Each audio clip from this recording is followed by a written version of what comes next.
মামৰ আৰু এই মামৰবিলাক আমি গুচাব আগবাঢ়ি আঁতৰাই ল'ব লাগিব নহয় জানো তেতিয়াহে আমাক প্ৰভু ভগৱন্তৰ নামে ক্ৰিয়া কৰিব দেই প্ৰভুসকল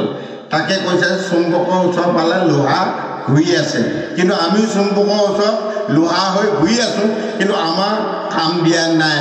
মাজে মাজে ৰৈ যায় ফেনখন কইলটো নহয় জানো বা বেয়া নাপাব গুৰুসকলে ৰেগুলাৰকৈ ঘূৰিব পৰাকৈ মামৰবিলাক আমি নিজে নিজে অঁতৰাই ল'ব লাগিব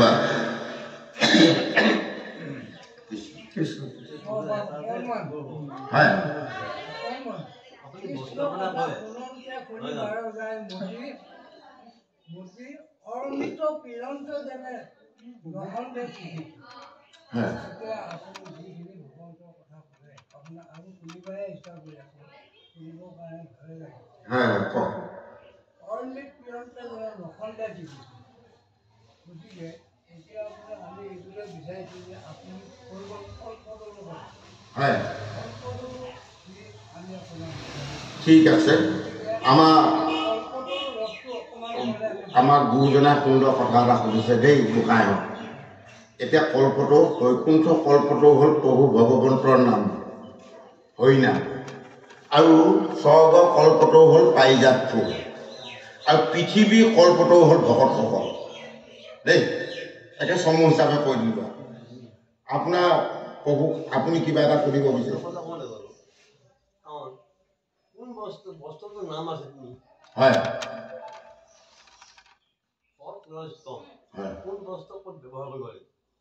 কুণ্ড এতিয়া আপোনাৰ কথাটো বুজি পালোঁ মইতো কৈ গৈছোঁ সতৰ ৰজতম সাত্বিক ৰাজসিক আৰু তামসিক আৰু সাত্বিক বস্ত্ৰ হ'ল আমাৰ চেলেং চাদৰখন সাত্বিক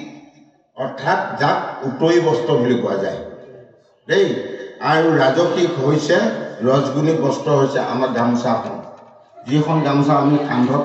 লৈ থাকোঁ সেইখন গামোচাক কিন্তু মালা বস্ত্ৰ বুলি কোৱা যায় আৰু এই মালা বস্ত্ৰ ভাগৰ কাম হৈছে কি ভকতে যেতিয়া এই মালা বস্ত্ৰ ভাগ ডিঙিত ধাৰণ কৰি থাকিব কাৰণ নহয় জানো ডিঙিত ধাৰণ কৰি যেতিয়া দুই গামোচাখনত দুই মাথাত ধৰি ভকতে ভকতক সেৱা ধৰিব তেতিয়া ভকতও চতুৰ্ভুজ হয় ভকতও চাৰিখন হয় দেই প্ৰভু আৰু ৩ নম্বৰ কথা হৈছে যিখন আমাৰ তমগুণী বস্ত্ৰ যাক আমি ধুতি বস্ত্ৰ বুলি কওঁ লজ্জা নিবাৰণৰ কাৰণে যিভাগ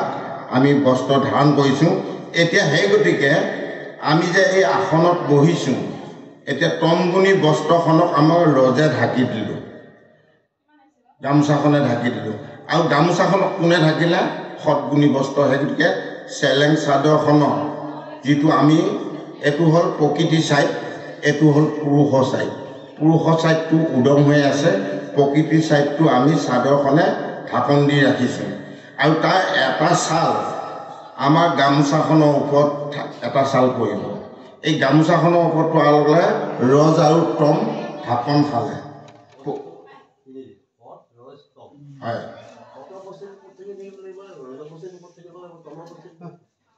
এতিয়া চাওক মইতো কথাটো কৈ আছোঁ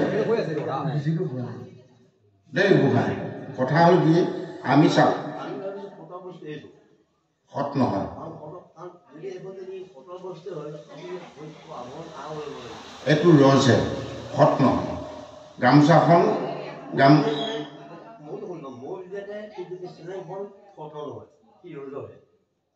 কৃষ্ণ কি বুলি ক'ম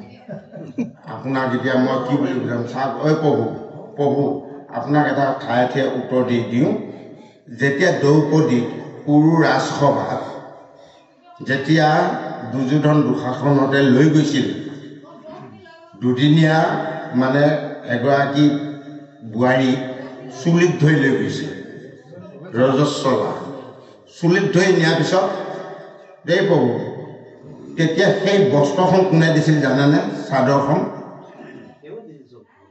তেওঁ বস্ত্ৰ হৈছিল নহয় জানো ভগৱানে বস্ত্ৰ হৈ দেখাইছিল আমাক আৰু সেইখন বস্ত্ৰ আজিও আছে সেইখন বস্ত্ৰকে ভকতে আজি ব্যৱহাৰ কৰি আছে যাক চেলেং চাদৰ বুলি কয় চেলেং বুলি কৈ পেলাই চাদৰটো লাগি আছে যিখনে দ্ৰৌপদী সতী দ্ৰৌপদী আৱৰণ কৰি ৰাখিছিল লজ্জা নিবাৰণৰ পৰা দেই প্ৰভু এতিয়া চাওক এতিয়া আপোনাক সুন্দৰকৈ মই মানে কথাখিনি কৈ দিছোঁ কিন্তু বস্ত্ৰ মানে হ'ল বস্তু প্ৰকাশ নাম প্ৰকাশ বস্ত্ৰ মানে হ'ল বস্তু প্ৰকাশ নাম অৰ্থাৎ সেই কি নাম গুৰু দেও নাম ভকত চাৰি বস্তু এই চাৰি বস্তু ক'ত আছিল প্ৰভুৰ হাতত আছিল চাৰি অস্ত্ৰ শংখ চক্ৰ গদা পদ্ম সেই চাৰি অস্ত্ৰ ভকতৰ হাতত আছে আপোনাৰ ডিঙিত আছে সেই বস্ত্ৰ আপোনাৰ এতিয়া চাৰিখন হাত চাৰি অস্ত্ৰ হাতত আছে নহয় জানো এই শংখ চক্ৰ গদা পদ্ম অৰ্থাৎ গুৰু দেও নাম ভকত এই চাৰি বস্তু আপোনাৰ হাততো আছে দেই গোসাঁই সেইগতিকে ইয়াকে কৈছে জ্ঞান বিজ্ঞান তদং ৰহস্য হয়নে যদি আপুনি জ্ঞান পাইছে জ্ঞান পোৱাৰ লগে লগে আপুনি দেৱক জানিব জ্ঞানে গুৰু পদে অন্ধকাৰ ৰূপতে পোহৰ সংশয় হৈছে জ্ঞান সংসদ ফুক মাৰাৰ লগে লগে একেবাৰে একো নাজানা এজনে মূৰটো তলমূৰ কৰিব হয়নে জ্ঞান যেতিয়া উপলব্ধি হ'ব মন আৰু মগজুত তেওঁ বিজ্ঞানৰ বিষয়ে জানিব বিজ্ঞানে হৈছে চক্ৰ অৰ্থাৎ দেৱ চক্ৰ হৈছে দেৱ দেৱৰ দেৱ শ্ৰেষ্ঠ দেৱতাসকলৰ ভিতৰত শ্ৰেষ্ঠ যিজন সেইজনকে কৈছে ভগৱান তাকে কৈছে দেৱ আৰু তদঙে হৈছে গদা গদাই হৈছে নাম যিয়ে দেৱক জানিব গুৰুক জানিব দেৱক জানিব তেওঁৰ নাম কেনেকৈ ল'ব লাগে এই ব্যৱস্থাটো বিচাৰি ল'ব দেই প্ৰভুসকল আৰু নাম যেতিয়া জানিব তেওঁ এই তিনিটা বস্তু যেতিয়া দেহত ক্ৰিয়া কৰি থাকিব তেওঁ ভকত নিশ্চয় হ'ব পাৰিব নহয় জানো এই ভকত যেতিয়া হ'ব পাৰিব তাকে কৈছে ৰহস্য ভকতি পদুম ফুল বোকাত ফুলে 4 নম্বৰ অস্ত্ৰ কিন্তু বোকাও লাগি নাথাকে পানীও লাগি নাথাকে আপুনি মই বোকাত আছোঁ বৰ্তমান আমাৰ বিষয় সংসাৰখনে হৈছে বোকা আমি বিষয়ৰ মাজত থাকি আমি এই পৃথিৱীৰ পৰা কেনেকৈ তৰি যাব লাগে এই ব্যৱস্থাটোৰ কাৰণে এই 4 বস্তু দি থৈছে কৃষ্ণ প্ৰভুসকল এতিয়া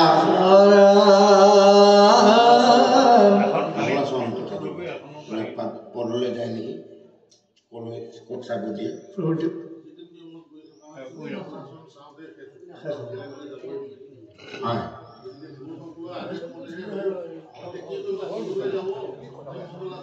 না মংগলাচৰণতে যাওঁ নে পদলৈ যাওঁ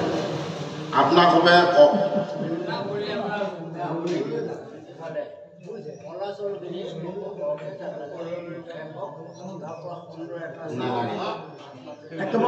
একেবাৰে আলোচনা কৰক খণ্ড কোনটো অধ্যায় চাই কোনটো অধ্যায় চাব কোনটো অধ্যায় চাম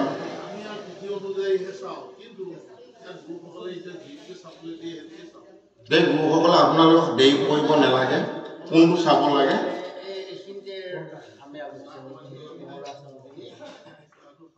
মংগলাচৰণখিনি ইয়াতে ৰ'ব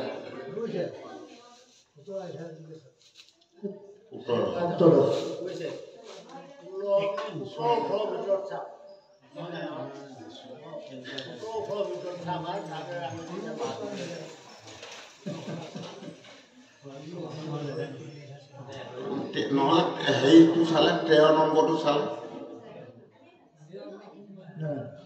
তাৰমানে কিয় কৈছোঁ জানে মই কথা এটা কৈছোঁ মই কিহৰ কাৰণে কৈছোঁ জানে গুৰুসকলে কথাবিলাক ভালকৈ বুজি ল'ব দেই গীতাৰ 10 নম্বৰ যুদ্ধৰ দিনাখনে পিতামহ ভীষ্ম সহসজ্জাত কৰিছিলে 12খন যুদ্ধ হোৱাৰ পিছত আৰু 6খন যুদ্ধ আজিও নহ'লে 6খন যুদ্ধ আজিও নহ'লে কৌৰৱ পাণ্ডৱৰ মাজত 6খন যুদ্ধ বৰ্তমান ইয়াত আমাৰ মাজত চলি আছে সেইগতিকে মই কৈছোঁ যিকেইখন যুদ্ধ আজিও নহ'লে সেইকেইখন যুদ্ধৰ বিষয়ে চালে কিবা উৱাদি পাবনে যিকেইখন যুদ্ধ আজিও হোৱা নাই আমাৰ লগত হৈ আছে যুদ্ধকেইখন আৰু পৃথিৱী জীয়াই থকা লাগি সেইকেইখন যুদ্ধ 6খন যুদ্ধ আমাৰ মাজত চলিয়ে আছে কথাটো তাৎপৰ্য বহুত বেলেগ সেইগতিকে বায়ৰ তলত চাপ বায়ৰ ওপৰত যাব নালাগে ভক্তি যুগৰ আগত ভক্তি যুগে শেষ বুজিছে ভক্তি যুগৰ পিছৰখিনি হওক কিন্তু তাৎপৰ্য বেলেগ সেইটো কথাটো আমাৰ নিচিনা ক্ষুদ্ৰ মগজুৱে আমি উলিয়াব নোৱাৰোঁ এতিয়া 17 নম্বৰত যিখিনি দুখ কথা কৈ থৈছে সেইখিনি কথা আমি ইয়াতো প্ৰকাশ কৰিব নোৱাৰোঁ গম পাইছে আপোনালোকে চাব 17 নম্বৰটো ব্যক্তিগত হিচাপে ঘৰত চাব কিহৰ কাৰণে চাব দিছোঁ আপোনালোকে আজিয়ে প্ৰমাণ চাব ঘৰত গীতাখন ঘৰত মেলি ল'ব 17 নম্বৰ অধ্যায়টো প্ৰত্যেকে নিজা নিজাকৈ চাব তাত কি লিখিছে এতিয়া এই সকলোৱে কৈছে যে 16-17 দুটা অধ্যায়ৰ ভিতৰত চাব কৈছে আৰু কিহত চাই চাওক মুঠতে 17ত নালাগে যাব 16 অধ্যায়টোকে ডাঙৰ কথা আছে 16 অধ্যায় দৈবাসুৰ সম্পদ বিভাগযোগ পদ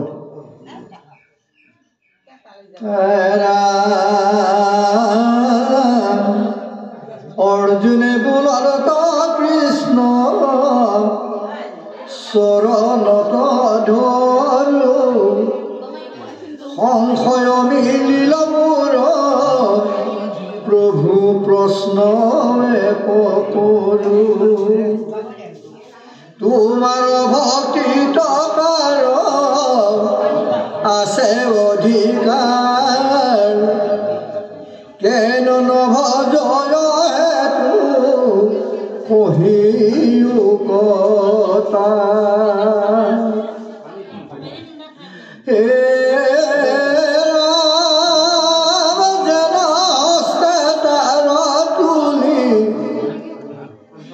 সাহেব বারম্বার বলে যদি পারতে বেখে বহে ও তোমার ভক্তির যদি যোগ্য হও আমি কেবে কি কারণে তো দুঃখ দিয়া স্বামী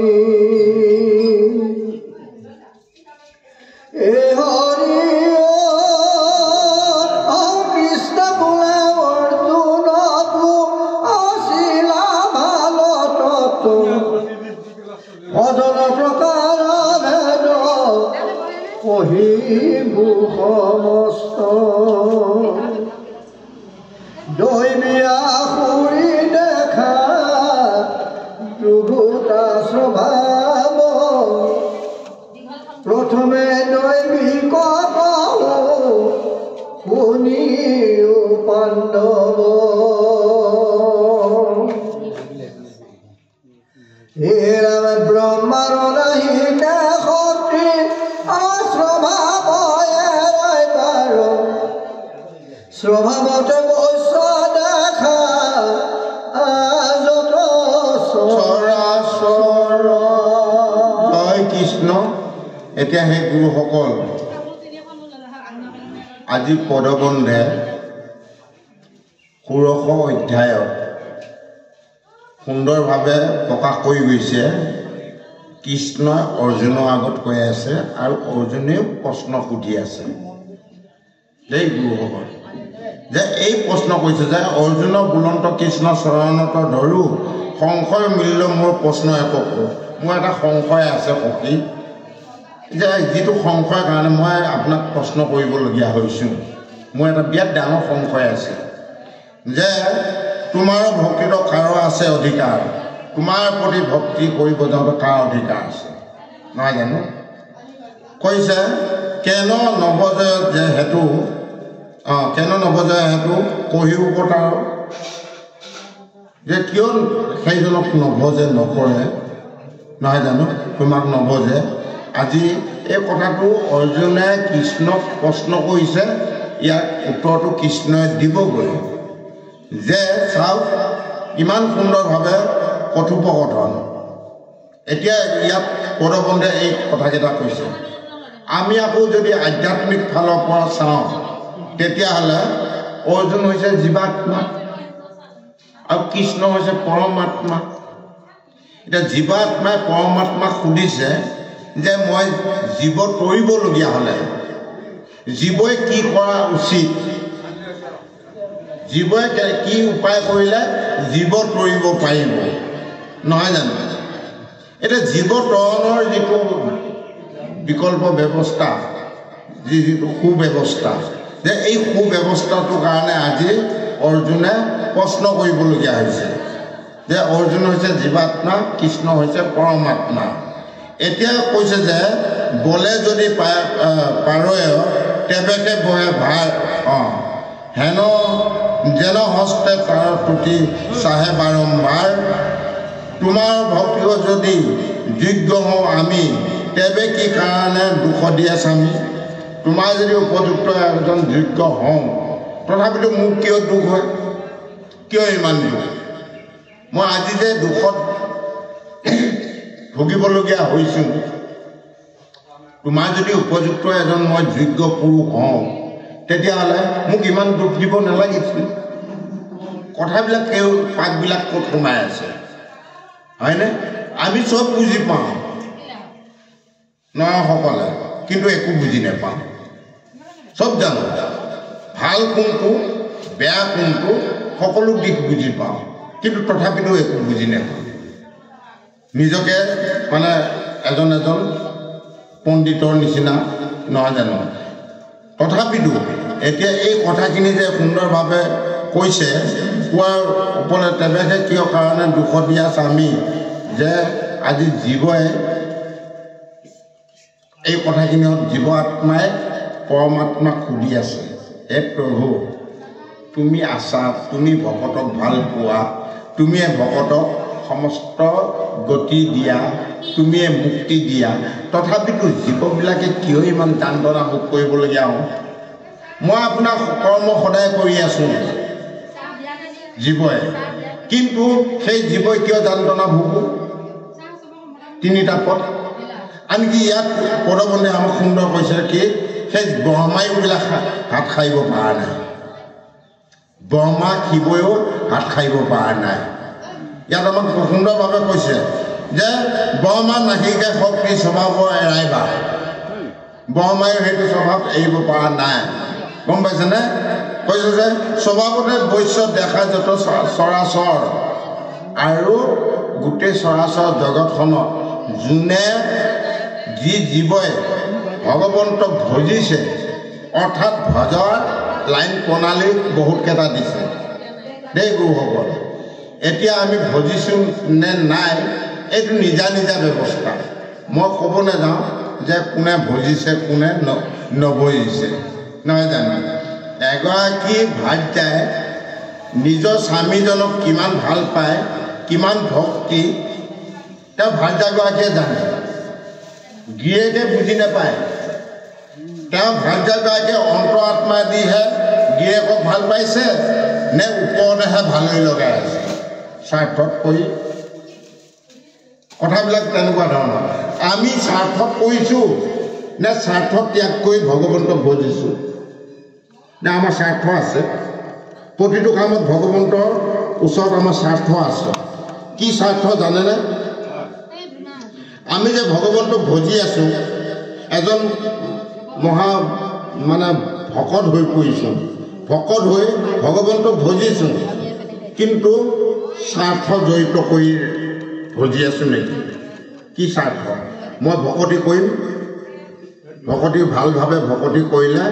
মোৰ ল'ৰা ছোৱালীকেইটা নাতি নতুকাকেইটা ভগৱানে ভালকৈ চাই থাকিব দেই গুৰুসকল কথাটো বেলেগত সোমাই আছে মই স্বাৰ্থ এইটোৱে মোৰ ভাৰ্যাগৰাকী প্ৰভু তুমি ভালকৈ ৰাখিবা তোমাৰ কাম কৰি যাম সদায় ৰাতিপুৱা 3টা বজাত ঠাণ্ডা দিনতো 3টা বজাত উঠি গা পা ধুই তোমাক গৰু কৰ্মভাগ কৰি যাম কিন্তু মোৰ স্বাৰ্থ আছে মোৰ ল'ৰা ছোৱালী নাতি নতুকা গৰু ছাগলীকেইটা তুমি ভালকৈ চাবা যাতে বেমাৰ আজাৰ নহয় স্বাৰ্থত কৰি আছোঁ কেতিয়া বিনা স্বাৰ্থত ভকতি ভজিছোঁনে বিনা স্বাৰ্থত আমি ভজা নাই এই কথাখিনিকে কৈ আছে পদে আমাৰ স্বাৰ্থবিলাক এৰিব লাগিব ত্যাগ কৰিব লাগিব যদি প্ৰকৃততে আমি ভগৱন্তৰ এজন প্ৰিয় ভক্ত হ'ব বিচাৰিছোঁ ভগৱন্তৰ এগৰাকী ভাৰ্যা হ'ব বিচাৰিছোঁ আমাৰ সেইগৰাকী ভাৰ্যাৰ কোনো মায়া মোহ থাকিব নোৱাৰিব এক প্ৰভু ভগৱন্ত তুমিয়ে মোৰ স্বামী তুমি মোৰ জগতৰ ঈশ্বৰ তোমাৰ কাৰণে মই দেখা পাইছোঁ জগতখন আৰু তোমাৰ কাৰণে মই দুআষাৰ ভকতৰ আগত কথা ক'ব পাৰিছোঁ আজি তোমাৰ কাৰণে মই আহত গৈ পোৱা আহি কোমোৱা গুৰি পুত কোমোৱা গুৰিত তোমাৰ গুণ নাম প্ৰকাশ কৰিব পাৰিছোঁ এই স্বাৰ্থটো আমি ধাৰণ কৰিব লাগিব কি স্বাৰ্থ ভগৱন্তক স্বামী হিচাপে পোৱা কিন্তু কৰ্মসূত্ৰে জীৱকুলক ভালে ৰখা স্বাৰ্থটো আমি ত্যাগ কৰিব লাগিব বিষয়ৰ স্বাৰ্থবিলাক ত্যাগ কৰিব লাগিব বুজিছেনে বিষয়ৰ স্বাৰ্থ যদি থাকে তেনেভাৱে যদি ভগৱন্তক ভজোঁ তেতিয়াহ'লে ভগৱন্তই আমি এজন প্ৰিয় ভক্ত হ'ব নোৱাৰোঁ এই কথাখিনি এইটো কাৰণে বৰমায়ো আজি সাৰিব পৰা নাই বৰমায়ো আজি গৰু চোৰত পৰিছে নহয় জানো বৰমায়ো গৰু চোৰ ভগৱন্তক পৰীক্ষা চাইছে গৰু চোৰ কৰি তেওঁ জগতৰ ঈশ্বৰ কৃষ্ণ হয়নে নহয় হে তেওঁ কিমান মহিমা আছে চাওঁ এতিয়া ব্ৰহ্মা শৰণ হৈছিল তেতিয়া নাৰদে ছোৱালী চুৰ কৰিব যায় নাৰদেও চোৰত পৰিছিলে নাৰদেও শৰণ হৈছিল ভগৱন্তৰ ওচৰত হয়নে নহয় আজি চাওক ইয়াৰ জল জল পত্ৰ হিচাপে আজি বহুত প্ৰমাণ আছে সেই গতিকে সেই গুৰুসকল ইয়াৰ পিছৰ পদবন্ধে আমাক আকৌ ক'ব আৰু সেই কথাখিনি হয় আমি তিনিটা দিশত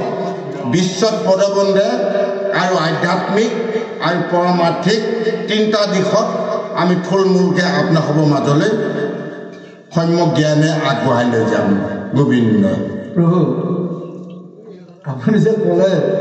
ব্ৰহ্মায়ো এদিন চোৰত পৰিছিল আকৌ কৃষ্ণকো ক'লে কৃষ্ণও এদিন চোৰত পৰিছিল কথাখিনি হয় বাৰু এতিয়া কেনে প্ৰকাৰ কৰিছিল অকণমান দিশটো কৰিবলৈ ভাল লাগে আজি চাওক নাৰদে ছোৱালী চোৰত পৰিছিল নহয় জানো কাৰণ চাওক এতিয়া বাৰু মই আপোনালোকে সুধিছে যেতিয়া চবে সকলোৱে মুখত শুনিছে যে দ্বাৰকাত এজন গোৱালক ল'ৰাহে বুলি কয় কৃষ্ণ গোৱালৰ সন্তান নহয় জানো সেইটো ক'ত জগতৰ ঈশ্বৰ কৃষ্ণ নহয় জানো ইফালে সকলোৱে সেইজন কৃষ্ণ নাম লৈ থাকে আকৌ ইন্দ্ৰকে আদি কৰি বিভিন্ন দেৱতাবিলাকেও মানে সেইজনক নেমানে সেইজনক মানে মানিব নোৱাৰে কিহৰ কাৰণে যেতিয়া তেওঁ 7 দিন 7 ৰাতি বৰষুণ মানে নাৰদৰ ইন্দ্ৰ পূজা কৰা নাছিলে হয়নে এইবিলাক গকুলবাসীবিলাকে ইন্দ্ৰ পূজা নকৰা হেতুকে ইন্দ্ৰ ক্ৰুদ্ধ ভাৱ হ'ল নহয় জানো বাপেকেও ক'লে বাপেক অৰ্থাৎ নন্দ ৰজাই ইন্দ্ৰ পূজা যেতিয়া কৰিব বিচাৰিছিল কৃষ্ণই ক'লে কিহৰ ইন্দ্ৰ পূজা কৰিব কয় যদি গোবৰ্ধন পূজা নহয় জানো গোবৰ্ধন পূজা কৰ যিটো গোবৰ্ধন পৰ্বতে গোটেই জগতখনকে ৰক্ষা কৰি আছে হে গুৰুসকল যে সেই পূজাটো কৰ সেইগতিকে ইন্দ্ৰক পূজা নিদিয়াৰ বিনিময়ত 7 দিন 7 ৰাতি বৰষুণ পেলাই গোটেই বোলো দ্বাৰকা গোটেই বকুল বৃন্দাবন ধ্বংস কৰি দিম চব শেষ কৰি দিম সেই কৃষ্ণই কেনেকৈ বচাই মোৰ প্ৰমাণ চাম নহয় জানো আৰু সেই কৃষ্ণই 7 দিন 7 ৰাতি কেঁহা আঙুলিটোৰ ওপৰতে গোবৰ্ধন পৰ্বত দাঙি ধৰিছে সেই গতিকে ইয়াত কথা এটা কম দেই গুৰুসকল আপোনালোকে ধৰি ৰাখিব পাৰিলে পাৰিব নোৱাৰিলে নাই প্ৰভু ভগৱন্তৰ যেনেকৈ পঞ্চচিহ্ন আছে চৰণত যে ধ্বজ বজ পংকজ জব পংকজ অংকুশ নহয় জানো 5টা চিহ্ন যে আমাৰ হাত এতিয়া আমাৰ হাততো 5টা চিহ্ন আছে এই 5টা চিহ্ন আমি প্ৰত্যেকে জনাটো উচিত হাতৰ চিহ্নকেইটা আমি হাতৰ চিহ্নকেইটা আমাৰ বুঢ়া আঙুলি যে দেখাওঁ বুঢ়া আঙুলিটোৱে আমাক কৈছে কি অনন্ত এইটো নহ'লে একো কাম নহয় ভাবোনে গুৰুসকল একলব্য এইটো আঙুলি কাটি দিয়াৰ পিছত অৰ্জুনক মুখ্য পদ পালে অৰ্জুনে ধেনুকৰ 1 নম্বৰ হয়নে নহয় সেই গতিকে এইটোৱে হ'ল অনন্ত তাৰপিছত এই যিটো আমি তৰ্জনী আঙুলি বুলি কওঁ আমি একদিকে দেখা এনেকৈ যে ক'লোঁ ময়ে কৰিছোঁ নহয় জানো ময়ে খাইছোঁ এই প্ৰভু মোৰ সমান কোন আছে আঙুলিটো যে আমি দেখাই আছোঁ এইটো মানে অকণমান অহংকাৰী দেই এইটো তৰ্জনী আঙুলিটোৱে হৈছে ৰাম সেইগতিকে ইয়াক দেখাব নাপায় দেই প্ৰভুসকল আৰু এই মধ্যমা আঙুলিটোৱে হ'ল বিষ্ণু অনন্ত এইটো ৰাম ৰাম তৰ্জনী আঙুলি ৰাম এইটো বুঢ়া আঙুলি অনন্ত বুঢ়া আঙুলিটোৱে হ'ল অনন্ত তাৰপিছতে এইটো মানে যাক আমি অনামিকা আঙুলি বুলি কওঁ দেই এই অনামিকা আঙুলিটোৱে হৈছে হৰি হৰণ কৰোঁতা মধ্যমাটো এইটো ক'লো নহয় হৰি এইটো মানে বিষ্ণু মধ্যমাটো বিষ্ণু তাৰপিছতে হৰি মানে অনামিকা আঙুলিটোৱে হ'ল মানে হৰিয়া হৰণ কৰোঁতা সেই গতিকে ফুট দিলে যাকে ফুট দিয়া নাযায় এইটোৱে হৰণ কৰোঁতা দুখ হৰণ কৰোঁতা সিহঁত দেই প্ৰভুসকল আকৌ এতিয়া এই কেহা আঙুলিটোৱে হ'ল কৃষ্ণ কনিষ্ঠ আঙুলিটোৱে হ'ল কৃষ্ণ এইটোৱে গোবৰ্ধন পৰ্বত দাঙি ধৰিছিল গম পাইছেনে হাতৰ এই 5টা চিহ্ন এই 5টা চিহ্ন এতিয়াতো মই এই কথাকেইটা ক'লোৱে প্ৰতিটো আঙুলীয়া কাম বেলেগ বেলেগ নহয় জানো গুৰুসকল সেইগতিকে এতিয়া চাওক এতিয়া এই যে কিবা এটা সুধিছিল নহয় প্ৰভুজনে কিবা এটা সোধা নাই ন তাৰপিছতে এতিয়া এই কথাখিনি যে আমি কৈ থকা কথাখিনি হয় এতিয়া চাওক ভগৱন্তক পাবলগীয়া হ'লে আমি ভজিবলগীয়া ভজ গোবিন্দ পাৱে বুজিছেনে চিত গোবিন্দ পাৱে মুখ থাকোঁতে নলয় হৰি নাম কিয় জনম দিলে মাৰে ইমান সুন্দৰ মুখ এখন দিলে চকু নাক কাণ জিভা এইবিলাক চব দিলে নহয় জানো যে এইবিলাক আমি ভগৱন্তৰ ওচৰত বৃত্তি কৰিব লাগিব আমাৰ নিজৰ চকু নহয় মোৰ নিজা চকু নহয় এখন মুখখনো মোৰ নহয় কাণকেইখনো মোৰ নহয় কিবা আছে নেকি জিভাপাত মোৰ নেকি এতিয়া আমি অহংকাৰ মানে দুখকৈ কৈছোঁ কি এখন কিয়ে কাৰ হাত এখন বোলে মোৰে হাত এখন কাৰ হাত বোলে এইখনো মোৰে হাত এখন ভৰিখন কাৰ ভৰিখনো মোৰে ভৰি এইখন ভৰি কাৰ এইখন বোলে মোৰে ভৰি চাব দেই গোটেই অংগ পতংগ লগ লাগিহে এটা পূৰ্ণাংগ দেহটো যদি এখন হাতো নাথাকে অংগহীন বুলি কৈ দিব হয় না সেইজনক চকু এটা যদি বেয়া সেইজনক মেধি দেৰি ৰাজহুৱা কামত কোনো নলগায় অংগহীন হয় না নহয় বাৰু বেয়া নাপাব কথাবিলাক কোৱা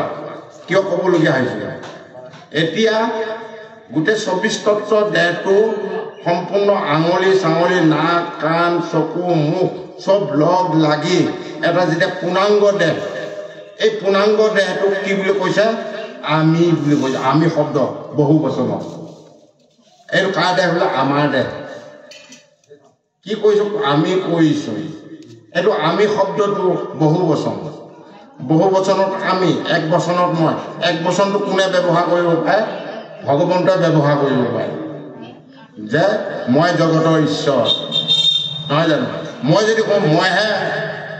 ঈশ্বৰ এইটোতো নহয় আৰু এই কথা এটা সুধিছিল যে নাৰদৰ ছোৱালী চোৱা কথাটো তেতিয়া পাহৰি গ'লোঁ নহয় জানো হয় নে গুৰুভকত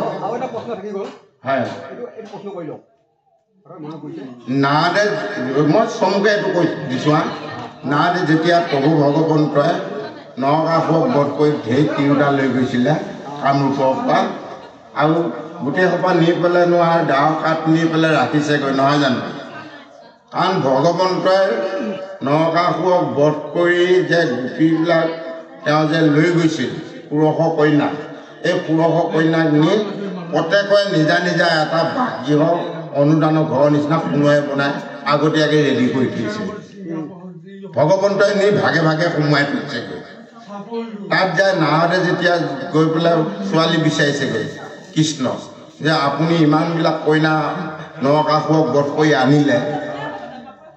মই আৰু ডাং বৰলা হৈ আছোঁ নহয় জানো তাই এগৰাকী মোক দিয়ক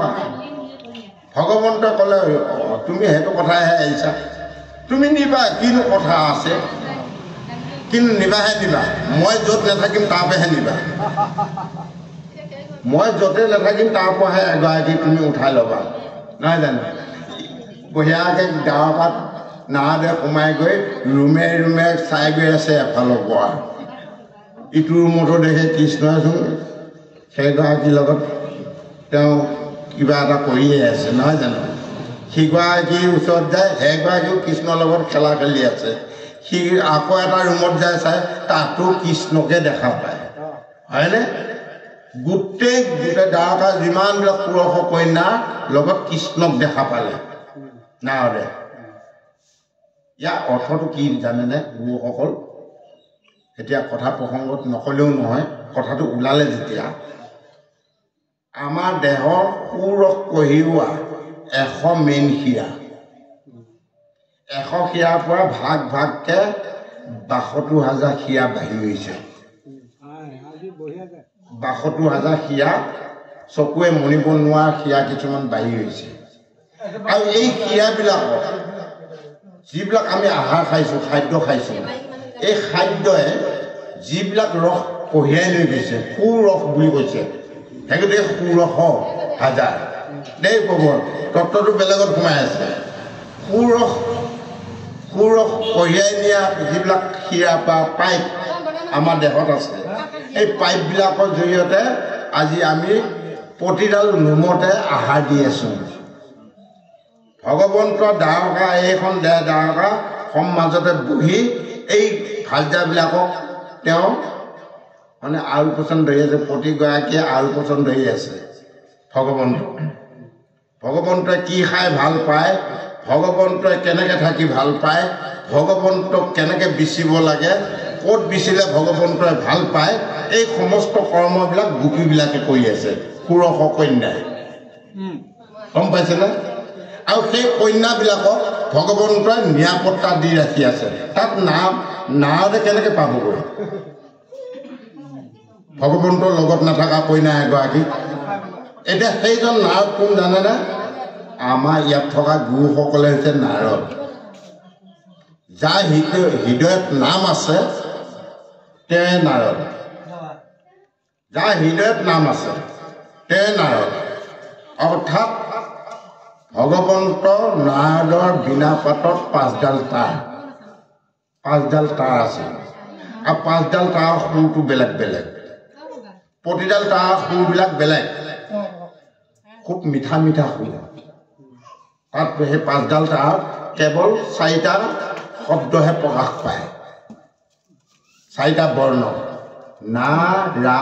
অন্তস্তৰীয় মদনীয়া ন বুজিছে নাৰায়ণ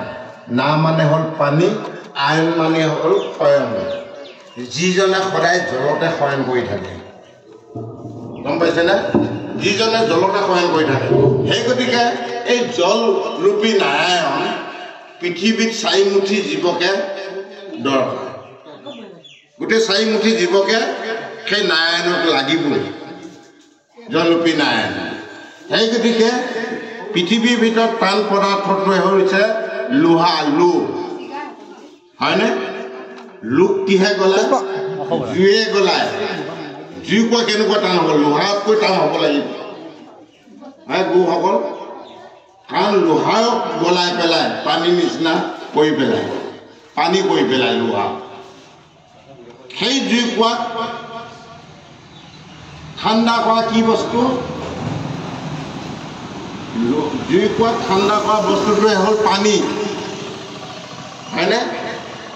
যিমান দবদবাই জুই কোৱা জ্বলি নাথাকক পানী এদিন ঢালি দিয়াৰ পিছত ঠাণ্ডা নুমাই গ'ল আৰু সেই পানী খাই 4 মুঠি জীৱ তৰি আছে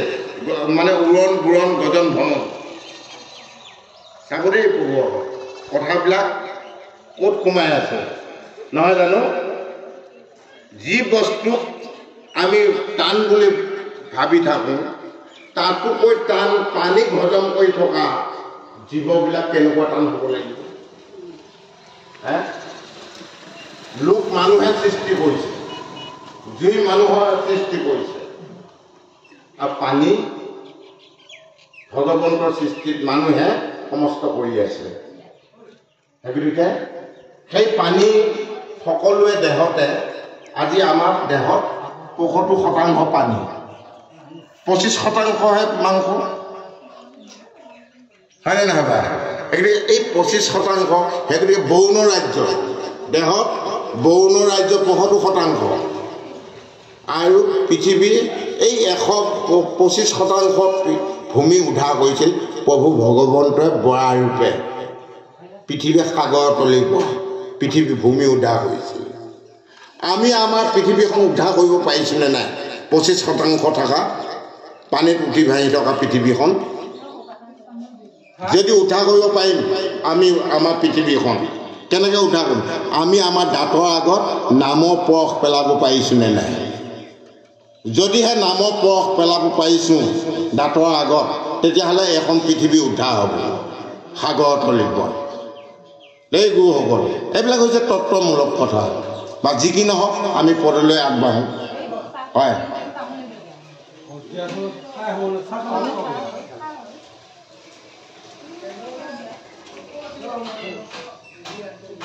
হয়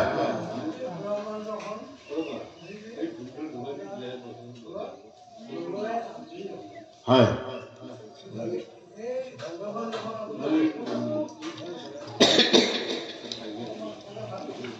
বা ঠিকে আছে মই গোটেইখিনি মই মানে কেইটামান মনত আছে কেইটামান মনত নাই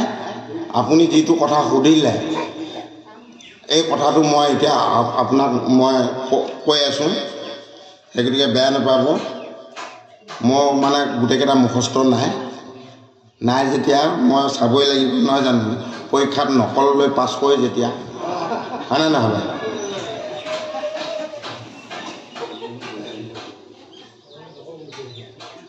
মই নকল কৰিব লাগিব তাকে চুৰ কৰা বুলি কয় এতিয়া আপুনি যিটো সুধিলে আপোনালোকে গৃহতত্ত্বৰ কথা ক'ম দেই আপোনালোকে খুব সাৱধানে শুনিব আৰু যদি কোনোবাই ধৰি ৰাখিব পাৰে মহৎ কাম দিব আৰু ধৰি ৰাখিব নোৱাৰিলে কাম নাই আপুনি যে কৈছিলে কথাখিনি মই এতিয়া কৈ দিম ভূলোকে স্থান দিলা মহামায়া সতী ভৱলোকে স্থান দিলা গন্ধৰ্ব সম্পত্তি দেই মহলোকে ধ্ৰুৱলোকে স্থান দিলা কৰি দেৱ গণ বুজিছেনে কৰি দেৱ গণ তাৰপৰা জনলোকে স্থাপিলন্ত সিদ্ধ সমস্ত জনলোকত স্থাপন দিলা সিদ্ধ সমস্ত আৰু একে সত্য লোকে তিনি দেৱতাৰ স্থান ভিন্ন ভিন্ন কৰি শুনা সাৱধান ভিন্ন ভিন্ন কৰি শুনা সাৱধান তাৰপিছত কৈছে যে তপলোকে তান্ত আঠ প্ৰহৰৰ ওপৰ সেই স্থান সত্যলোক ব্ৰহ্মাৰ নগৰ সেই স্থান সত্যলোক ব্ৰহ্মাৰ নগৰ দেই গুৰুসকল তাৰপৰা কৈছে যে ভূলোকে যে হয়ে যাবে সতেক বৰিষ তেবেকে হয়ে যাবে ব্ৰহ্মাৰ নিমিষ গম পাইছেনে ব্ৰহ্মাৰ নিমিষ ব্ৰহ্মলোকৰ হওঁতে ১ লক্ষ ওপৰ সেই স্থানত বুজি বাহা শংকৰ নগৰ সেই স্থানে হ'ল শংকৰ নগৰ কৈলাশ দেই দে সেই স্থানত বুজি বাহা শংকৰ নগৰ নাই জৰা মৃত্যু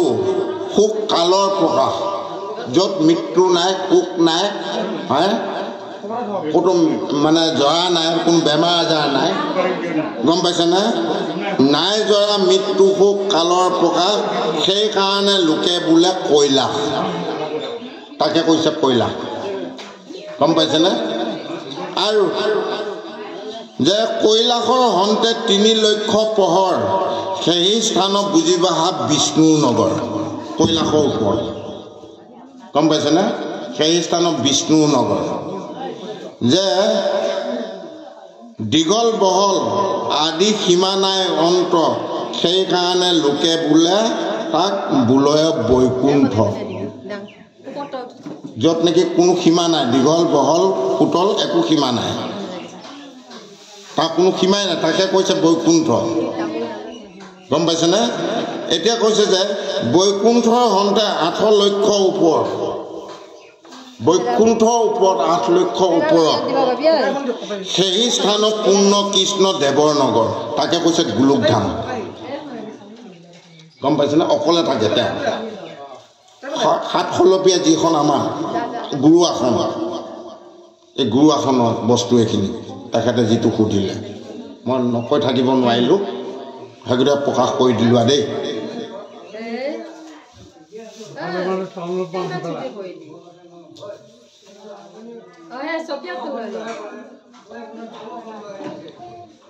তলৰ খণ্ডটো আকৌ মই নকল কৰিব লাগিব নকল কৰি নকওঁ দেই বুজিছে আপোনাৰ 14 ভুৱনৰ পাতকৈ আছে মই পিছৰখিনি বেলেগকৈ শুনাই দিম তলৰ 7খন পৃথিৱীৰ কথা ওপৰ 7খন পৃথিৱী 7 বৈকুণ্ঠৰ কথা মই আপোনালোকক ক'লোঁ যিটো বস্তু আমাক দৰকাৰ চব সকলোকে দেই গুৰুসকল বেয়া নাপাব কথাখিনি অৱশ্যে প্ৰকাশ কৰিবই নালাগে তেওঁ সুধিলে যেতিয়া প্ৰকাশ কৰি দিলোঁ আৰু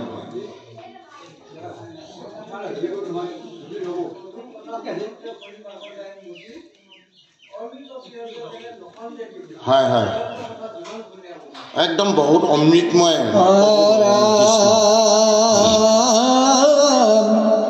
অভয়ক আদি কৰি 24 প্ৰকাৰ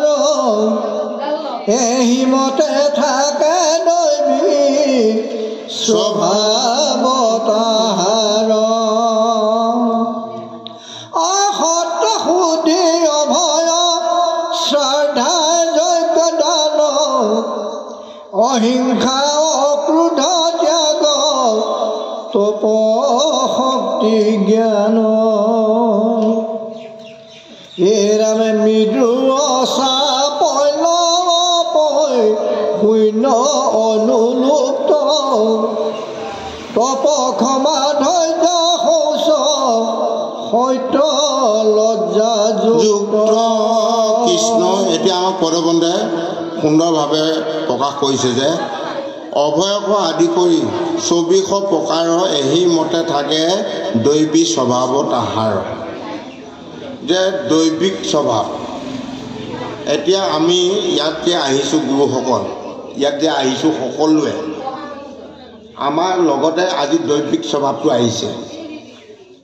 যাক দৈৱিক গুণ বুলি কোৱা যায় দেই গুৰুসকল অৰ্থাৎ দেৱগুণ দেৱতাৰ গুণ আজি এই দেৱতাৰ গুণটো আছে গতিকে যে অমুকা সেৱকী গৃহত আজি গীতা শাস্ত্ৰ চলিব নহয় জানো আপোনালোকে সমস্ত কৰ্মবিলাক ত্যাগ কৰি কৃষ্ণ কথা শুনিব আহিলে আৰু এই কৃষ্ণ কথা কৈ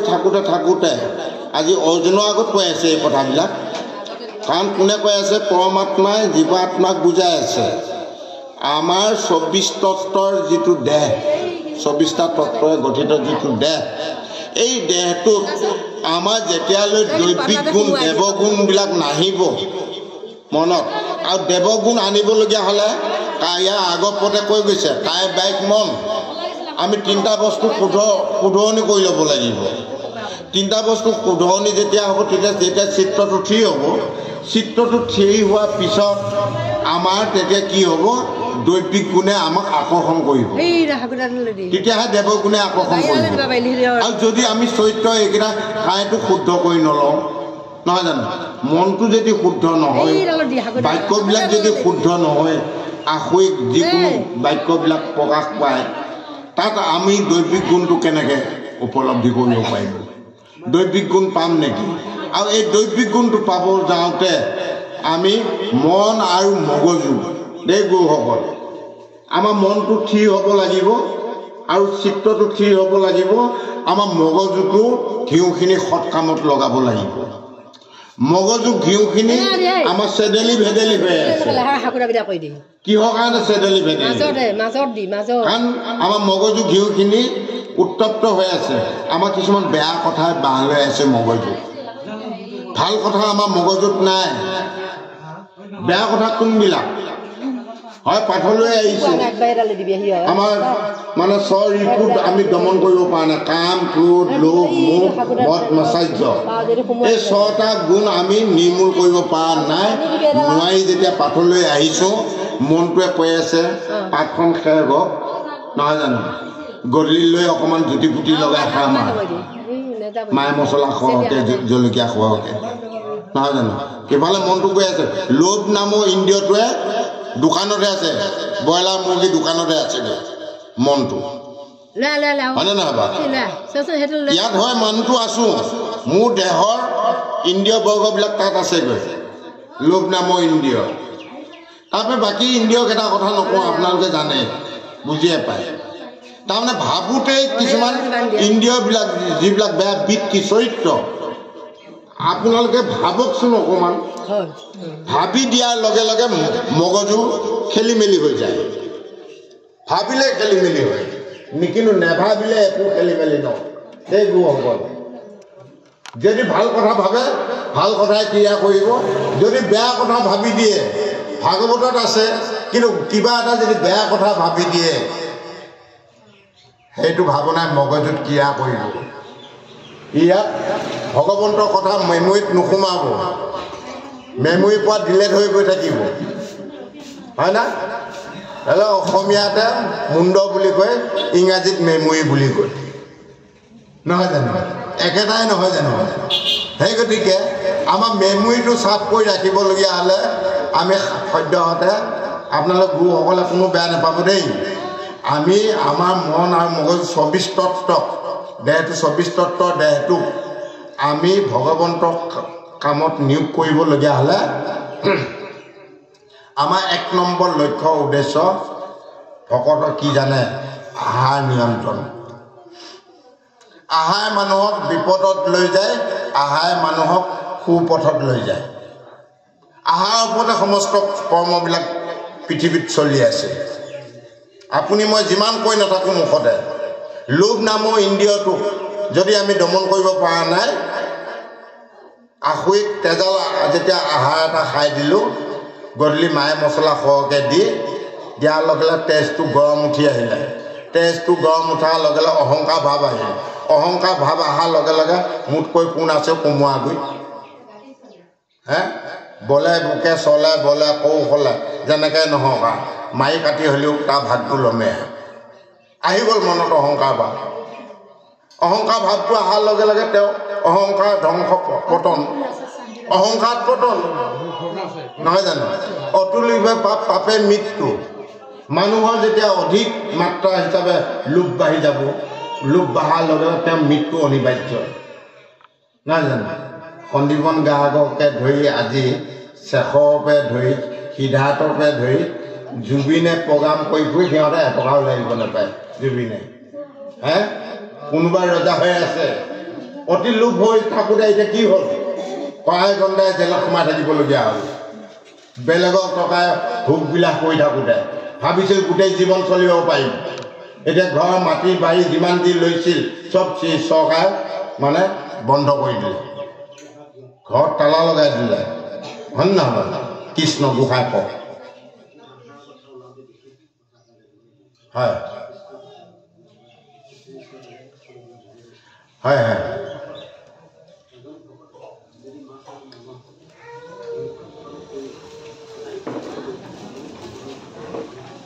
আপুনি সুন্দৰ কথা এটা সুধিলে দেই আমি এতিয়া পোনপটীয়াকৈ এইবিলাক কথা ক'লে ক'ব কি এইভাৱে এজনক নেমাতিবি ডাইৰেক্ট কৈ দিব খোৱা বোৱাকৈ বন্ধ কৰি দিলে সেই গতিকে নকওঁ দেই আপুনি সোধা গতিকে কম এতিয়া সোধা গতিকেহে কওঁ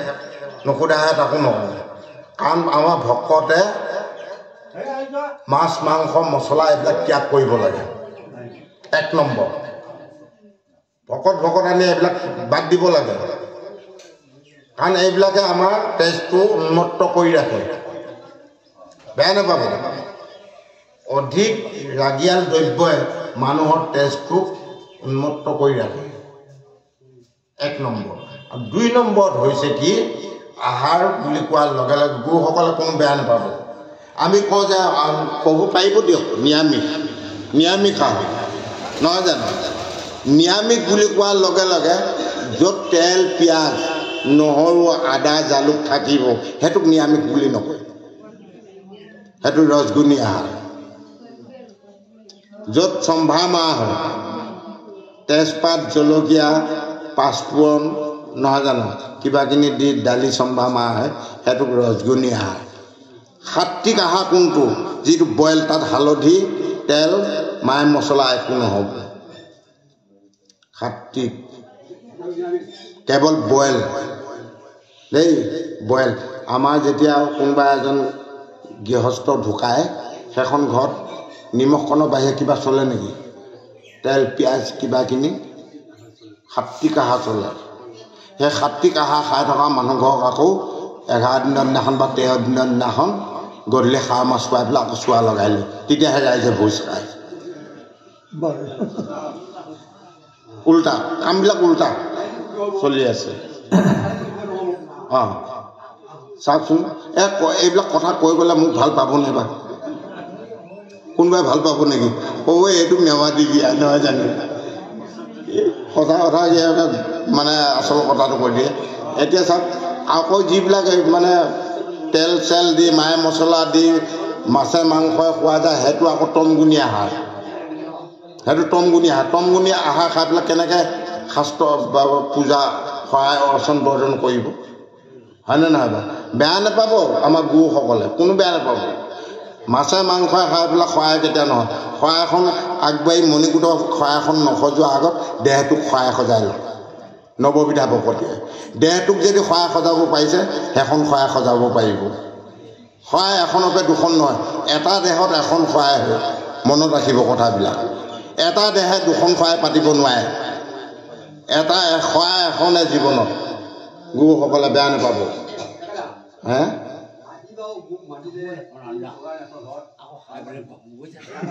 হয়